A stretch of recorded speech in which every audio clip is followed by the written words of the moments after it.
बच्चों, मैं हूं संजीत सर और मैं आज आप लोगों को ट्रांसलेशन सिंपल प्रेजेंट टेंस बताने वाला हूं, है ना। जिसको स्ट्रक्चर के माध्यम से हम लोग 6 तरह से वाक्य बनाएंगे। पहला जो 4 भेद बताए थे प्रेजेंट टेंस का, उसमें सबसे पहला जो भेद है वह है सिंपल प्रेजेंट टेंस।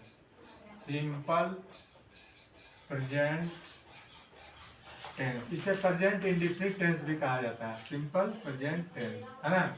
इसका आइडेंटिफिकेशन है, मतलब पहचान है। आइडेंटिफिकेशन कैसे पहचानेंगे कि यह सिंपल प्रेजेंट टेंस का वाक्य है ना। इसको पहचानने का जो सबसे सस्ता सबसे अच्छा तरीका है कि वाक्य के क्रिया के अंत में, है ना, वाक्य के जगह पर हम हिंदी वाक्य लिख देते हैं ताकि अच्छा रहेगा। हिंदी वाक्य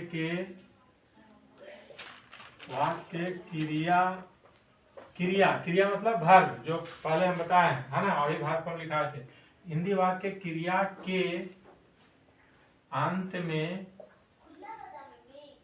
में ता है, ती है, ते हैं, ताहू, ते हो। ता है, ती है, ते है, ताहू, ते हो इत्यादि लगा रहता है। इत्यादि लगा रहता है,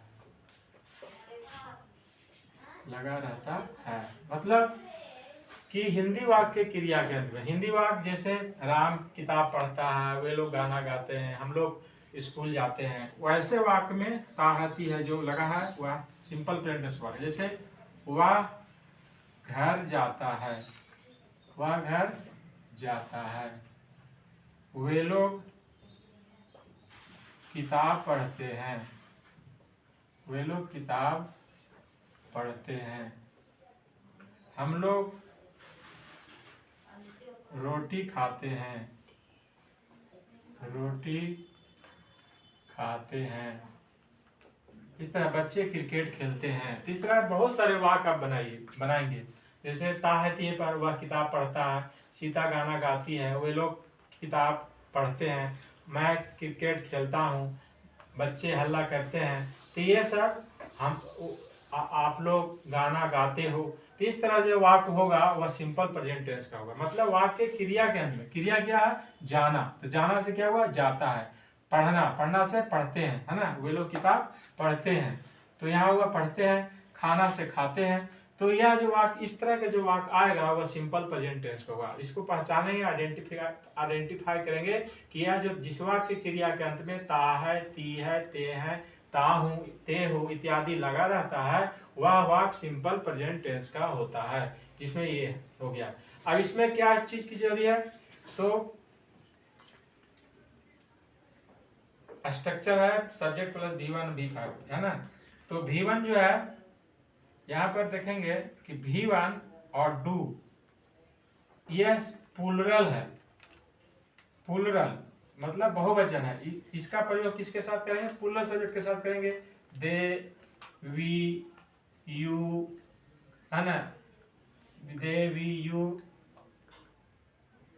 Ram and Mohan plural name, Ram and Mohan दो नाम, दीज दोज, दीज दोज। ये प्लूरल सब्जेक्ट के साथ प्लूरल वर्ब का प्रयोग होगा, क्योंकि V1 प्लूरल, डू भी प्लूरल, तो प्लूरल के साथ प्लूरल वर्ब सब्जेक्ट लगेगा। और V5 सिंगुलर होता है, V5 सिंगुलर और डज सिंगुलर होता है, DUES डज। तो डज सिंगुलर हो गया, SUNGULAR सिंगुलर। तो जब सिंगुलर है तो सिंगुलर सब्जेक्ट के साथ इसका प्रयोग करेंगे। सिंगुलर में कौन कौन आएगा? इसमें आई भी आ जाता है। सिंगुलर में क्या आएगा? तो ही होगा, सी होगा, ईट होगा, राम होगा, दिस दैट जो भी हो, ये सिंगुलर होगा कोई नाम, है ना। तो यहाँ पर ये ध्यान देना है कि V1 और डू जो है प्लूरल है, इसका प्रयोग I, they, we, you, Ram and Mohan, है ना, दीज दोज के साथ V1 और डू का प्रयोग होगा। और सिंगुलर V5 और डज सिंगुलर होता है, तो ये सिंगुलर सब्जेक्ट में क्या होगा? ही होगा, सी होगा, ईट होगा, Ram and Mohan, this that होगा। तो ये पहले ध्यान में रखना, इसको याद रखना, तब आप स्ट्रक्चर पर चलेंगे, है ना। तो ये ये वाक को पहले पकड़ेंगे, पहले वाक पकड़ना है, हिंदी वाक को पकड़ना है कि जो जिस क्रिया के अंत में ता है, ती है, ते रहता है वह सिंपल प्रेजेंट टेंस। जब ये पकड़ में आ जाएगा तो फिर वाक बनाने में कोई भारी नहीं है, खाली स्ट्रक्चर याद रखना चाहिए। तो स्ट्रक्चर इसका आप लिखते हैं,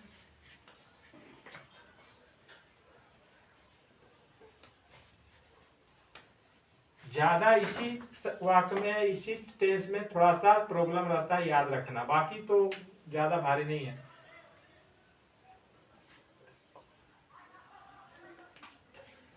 इसमें affirmative sentence, AFFIRMATIV, affirmative sentence. Affirmative sentence मतलब हुआ सकारात्मक वाक्य। इसमें स्ट्रक्चर हो जाएगा subject plus V1/V5 plus object, है ना। मतलब सिंपल प्रेजेंट टेंस के वाक्य में स्ट्रक्चर जो होता है subject plus V1/V5 plus object, बस इतना ही लिखना है। हूं के लिए जमा नहीं लिखना। जैसे वह किताब पढ़ता है तो वह का क्या हो गया, ही।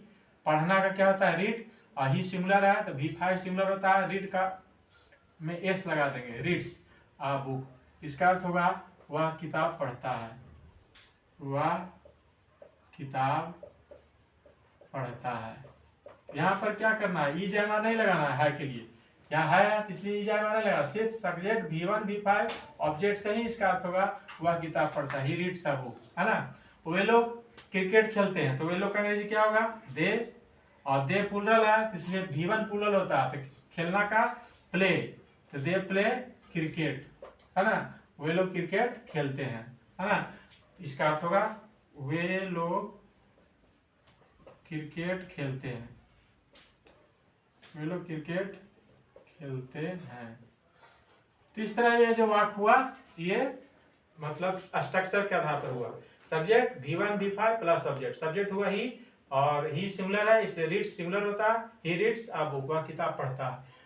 वे लोग क्रिकेट खेलते हैं तो दे प्लूरल हुआ, V1 प्लूरल होता है तो दे प्लूरल के साथ प्लूरल वर्ब होगा, और ये ऑब्जेक्ट हो गया, दे प्ले क्रिकेट, वे लोग क्रिकेट खेलते हैं। ऑब्जेक्ट किसे कहते हैं, तो कर्ता का क्रिया का फल जिसपे पड़े उसे ऑब्जेक्ट कहते हैं। ऑब्जेक्ट मतलब कर्म, कर्ता क्या है, वे लोग, क्रिया क्या है, खेलना, और खेलने का फल किस पे पड़ रहा, इस क्रिकेट पर, ये क्रिकेट हो गया ऑब्जेक्ट। उसी तरह ही रीड्स कर्ता हो गया, रीड्स हो गया क्रिया, क्रिया का फल किस पे पड़ रहा है, बुक पर, तो बुक हो गया ऑब्जेक्ट। इसलिए यह हो गया सिंपल प्रेजेंट टेंस का अफर्मेटिव सेंटेंस। अब है नेगेटिव सेंटेंस। इसको नेगेटिव में क्या लिखेंगे,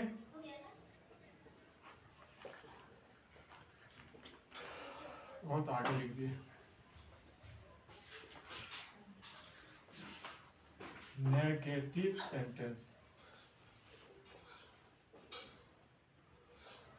नेगेटिव का स्ट्रक्चर होता है subject plus do oblique does plus note plus यहाँ V1 हो जाएगा प्लस ऑब्जेक्ट, है ना। जब डू और डज लग जाता है तो नोट उसके बाद लगेगा, उसके बाद वर्ब का पहला फॉर्म लगेगा, यहाँ वर्ब का पांचवा फॉर्म है, लेकिन इसमें डू डज लगने पर यहाँ V1 हो जाता है। जैसे वह किताब पढ़ता है, इसका होगा वह का ही, और ही जो सिमिलर है इसलिए डज यहाँ सिमिलर होगा, ही डज, डज लगाएंगे, उसके बाद नहीं के लिए नोट, ही डज नोट, और V1 होगा read, he does not read a book. इसका अर्थ होगा वह किताब नहीं पढ़ता, वह किताब नहीं पढ़ता है।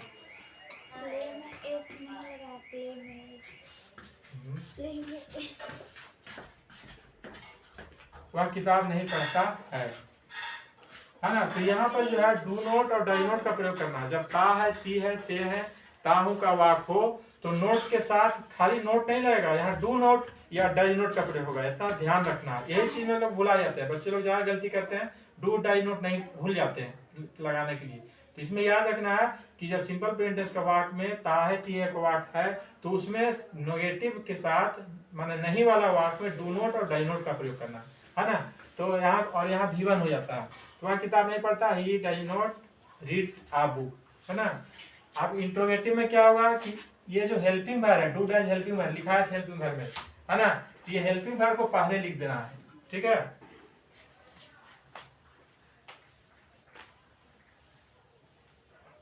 इसी तरह यहाँ पर नेगेटिव बनाएंगे, वे लोग क्रिकेट खेलते हैं, वे लोग क्रिकेट नहीं खेलते हैं, तो हो जाएगा दे डू नॉट प्ले क्रिकेट। वहां पर वे लोग क्रिकेट नहीं खेलते हैं, तो वे लोग का क्या होगा दे, और इसके साथ क्या लगेगा डू नॉट प्ले क्रिकेट, है ना। इसका ये अर्थ हो जाएगा, यहाँ पर डू नॉट का प्रयोग हो जाएगा, दे प्लुरल है इसलिए डू लगेगा, नॉट प्ले क्रिकेट, है ना। वे लोग क्रिकेट नहीं खेलते हैं, इसका ये अर्थ हुआ। तो सिंगुलर के साथ डज और प्लुरल के साथ do, they do not play cricket, यह अर्थ होगा वे लोग क्रिकेट नहीं खेलते हैं, है ना, क्रिकेट नहीं खेलते हैं, ठीक है, क्योंकि यहाँ डू नॉट लगा है।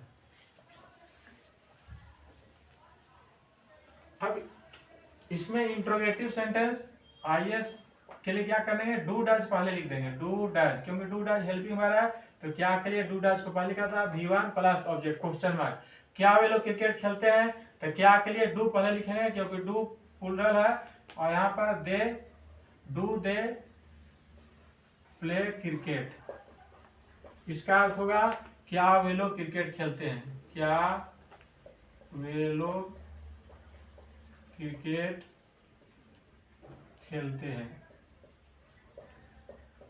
क्या वे लोग क्रिकेट खेलते हैं, यह हो गया।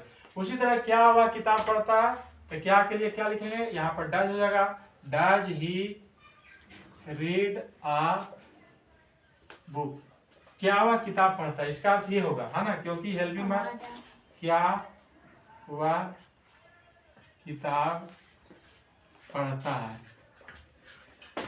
क्योंकि यहाँ पर जो है ही है सब्जेक्ट, तो ही सिंगुलर है, तो सिंगुलर के साथ सिंगुलर वर्ब लगेगा, ये डज वर्ब हुआ तो हेल्पिंग वर्ब है, तो ये डज वर्ब होगा, क्या के लिए डज पर लिखें, does he read a book. इसी तरह इसमें डू दे प्ले क्रिकेट, ये हो गया। इसको इसमें भी नेगेटिव बनेगा, इंट्रोगेटिव नेगेटिव सेंटेंस, क्या वे लोग क्रिकेट नहीं खेलते हैं, तो हो जाएगा डू दे, स्ट्रक्चर लिख देते हैं पूरा, या चलिए वाक्य लिख, do they not play cricket, क्या के लिए फिर डू पहले लिखेंगे, do they not play cricket, क्योंकि डू के साथ जब नोट लिखना है इसमें तो डू लगाएंगे, do they not play cricket, इसका होगा क्या वे लोग क्रिकेट नहीं खेलते हैं, क्या वे लोग क्रिकेट नहीं खेलते हैं, है ना, ये हो गया इंट्रोगेटिव। इसी तरह क्या वह किताब नहीं पढ़ता है, तो फिर यहाँ डज लिख देंगे, does he not read a book, यहाँ पर does he not read a book, note लगा देंगे, हो जाएगा, 4 वाक हो गया, 2 वाक और बनाएंगे।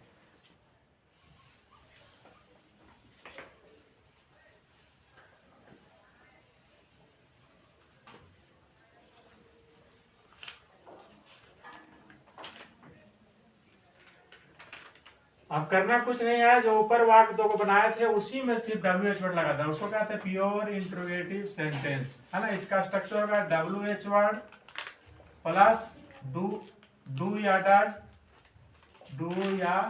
Does plus subject plus V1 plus object, है ना। अब वह क्रिकेट क्यों खेलता है, तो क्यों का अंग्रेजी क्या होगा, पहले लिखेंगे वाई, वो लोग क्रिकेट क्यों खेलते हैं, दे play cricket, Y do they play cricket. यहाँ पर क्या था, ऊपर जो यहाँ पर डू छूट गया, वाई डू डज लगाना, तो why do they play cricket, वे लोग क्रिकेट क्यों खेलते हैं। अब इसी में WH वर्ड चेंज कर सकते हैं, वे लोग क्रिकेट कब खेलते हैं, तो when do they play cricket, वे लोग क्रिकेट कहाँ खेलते हैं, where do they play cricket, वे लोग क्रिकेट कैसा खेलते हैं, तो how do they play cricket, है ना। और ये सब जो है हो जाएगा, भाई यहाँ पर लगाई, भाई डू दे प्ले क्रिकेट, वे लोग क्रिकेट क्यों खेलते हैं, वे लोग क्रिकेट क्यों खेलते हैं, वे लोग क्रिकेट क्यों खेलते हैं, ठीक है। ये WH वर्ड यहाँ पर क्यों के लिए, ये जो क्यों है इसके लिए यहाँ पर सबसे पहले वाई लगाएंगे, उसके बाद हेल्पिंग वर्ब डू डाई लगाएंगे, उसके बाद दे प्ले क्रिकेट। फिर है अगर आए कि वह किताब क्यों पढ़ता है, तो क्यों के लिए या कब पढ़ता है, तो यहाँ पर कब का पहले लिखेंगे व्हेन, और वह है तो वह के साथ क्या लगेगा डज, व्हेन डज, वह का क्या होगा ही, यहाँ पर V1 हो जाएगा read a book, when does he read a book, है ना, when does he read a book, इसका अर्थ होगा कि वह किताब कब पढ़ता है ना, वह किताब कब पढ़ता है, बस। ये इसमें क्या करना है कि जो प्योर इंट्रोगेटिव सेंटेंस है वैसे वाक्य में क्यों, कब, कैसे, कहाँ, है ना, ये जब आएगा तो उसका पहले वो लिखेंगे। जैसे वह किताब कब पढ़ता था, कब का अंग्रेजी व्हेन। अब इसके बाद तुरंत हेल्पिंग वर्ब लगाना है। तो हेल्पिंग वर्ब कैसे लगाएंगे, देखेंगे कि सब्जेक्ट क्या है, सिंगुलर है कि प्लूरल है। तो सब्जेक्ट यहाँ सिंगुलर है तो हेल्पिंग वर्ब यहाँ डज हो जाएगा, क्योंकि डज सिंगुलर है। तो व्हेन डज ही, आइए V1 हो जाएगा, रीड अ बुक, वह किताब कब पढ़ता है। ठीक है, तो ये चीज पर ध्यान देना है। ठीक है, सिंगुलर और प्लूरल पर ध्यान, जैसा सब्जेक्ट रहेगा वैसा भार होगा। भार सब्जेक्ट सिंगुलर होगा तो भार भी सिंगुलर होगा, सब्जेक्ट प्लूरल होगा तो भार भी प्लूरल होगा, क्योंकि डू प्लूरल है और डज सिंगुलर है। उसी तरह एक और लास्ट है प्योर इंट्रोगेटिव नेगेटिव सेंटेंस, है ना। अब हम लोग देखते हैं कि वे लोग क्रिकेट क्यों नहीं खेलते हैं। तो क्यों का फिर अंग्रेजी लिखेंगे वाई, और इसके साथ डू, और दे है तो they, why do they not play cricket, है ना, why do they not play cricket. इसका अर्थ होगा वे लोग क्रिकेट क्यों नहीं खेलते हैं, वे लोग क्रिकेट क्यों नहीं खेलते हैं, वे लोग क्रिकेट क्यों नहीं खेलते हैं, है ना। ये होगा pure interrogative negative sentence. Y do they not play cricket, क्योंकि जो सब्जेक्ट यहाँ प्लूरल है तो इसके साथ भार भी प्लूरल होगा। और क्यों, क्यों का अंग्रेजी वाई होता है तो इसको पहले यहाँ लिखेंगे। अगर यहाँ क्यों है तो वाई लिख देंगे, कब है तो वेन लिख देंगे, कहाँ है तो वेयर लिख देंगे, है ना, कैसे है तो हाउ लिख देंगे, है ना। जैसा WH वर्ड रहेगा वैसा यहाँ पर सबसे पहले लिखेंगे, है ना। उसके बाद तुरंत हेल्पिंग वर्ब लिखना है, तुरंत सब्जेक्ट नहीं लिख देना है। ता है, ती है, ते है, वाक्य में जब क्वेश्चन रहे, है ना, तो क्वेश्चन के लिए प्योर इंट्रोगेटिव जब WH वर्ड का रहे तो WH वर्ड वाला में WH वर्ड के बाद तुरंत हेल्पिंग वर्ब का प्रयोग होता है। ठीक है, तो इसके लिए और इस इंट्रोगेटिव सेंटेंस में तो हेल्पिंग वर्ब को पहले लिखते ही हैं, और हेल्पिंग वर्ब के पहले इसमें WH वर्ड लगा देना है। क्यों के लिए वाई, कहाँ के लिए वेयर, कब के लिए वेन, है ना, कैसे के लिए हाउ, है ना। जो WH वर्ड लिखाए हैं इसके पहले वीडियो में, है ना, तो उसको तो याद करना ही पड़ेगा WH वर्ड को। हेल्पिंग वर्ब जो वर्ब फॉर्म है उसको भी याद करना पड़ेगा, और जब तक ये नहीं याद करेंगे तो वाक्य में बनाने में भी दिक्कत होगा, समस्या आएगी। इसलिए जो है ये जरूरी है, और इस तरह से वाक्य हम लोग बनाएंगे स्ट्रक्चर से। आप जो है एक एक वाक्य को आप लीजिए, है ना, उठाइए कि जैसे राम घर जाता है, तो राम का घर जाता है उसको 6 तरह से बनाइए। राम घर नहीं जाता, क्या राम घर जाता है, क्या राम घर नहीं जाता, राम घर क्यों जाता है, राम घर कब जाता है, राम घर कैसे जाता है ना, राम घर क्यों नहीं जाता। इस तरह पहले हिंदी वाक्य सोचिए, अब उसके बाद पहला स्ट्रक्चर, दूसरा स्ट्रक्चर, तीसरा, चौथा, पांचवा, छठा, एक एक करके फिर उस तरह बनाइए। जैसे राम घर जाता है तो Ram goes to house, Ram घर नहीं जाता तो Ram does not go to house, क्या राम घर जाता है तो does Ram go to house, क्या राम घर नहीं जाता तो does Ram not go to house, Ram घर क्यों जाता है तो why does Ram go to house, Ram घर क्यों नहीं जाता है तो why does Ram not go to house. उसी तरह वे लोग गाना गाते हैं, तो वे लोग गाना गाते हैं तो दे सिंग ए सॉन्ग, पहला वाक्य। वे लोग गाना नहीं गाते हैं तो they do not sing a song, तीसरा वाक्य। क्या वे लोग गाना गाते हैं तो do they sing a song, क्या वे लोग गाना नहीं गाते do they not sing a song. वे लोग गाना कब गाते थे when do they sing a song, वे लोग गाना कहाँ गाते थे where do they sing a song, वे लोग गाना कैसे गाते थे how do they sing a song. उसी तरह वे लोग गाना क्यों नहीं गाते तो why do they not sing a song. इस तरह 6 तरह से वाक्य आप खुद अपने से सोचिए और अपने से बनाइए, है ना। तो ये अच्छा रहेगा जल्दी सीखने के लिए, अंग्रेजी जल्दी सीखेंगे इस तरह। ठीक है।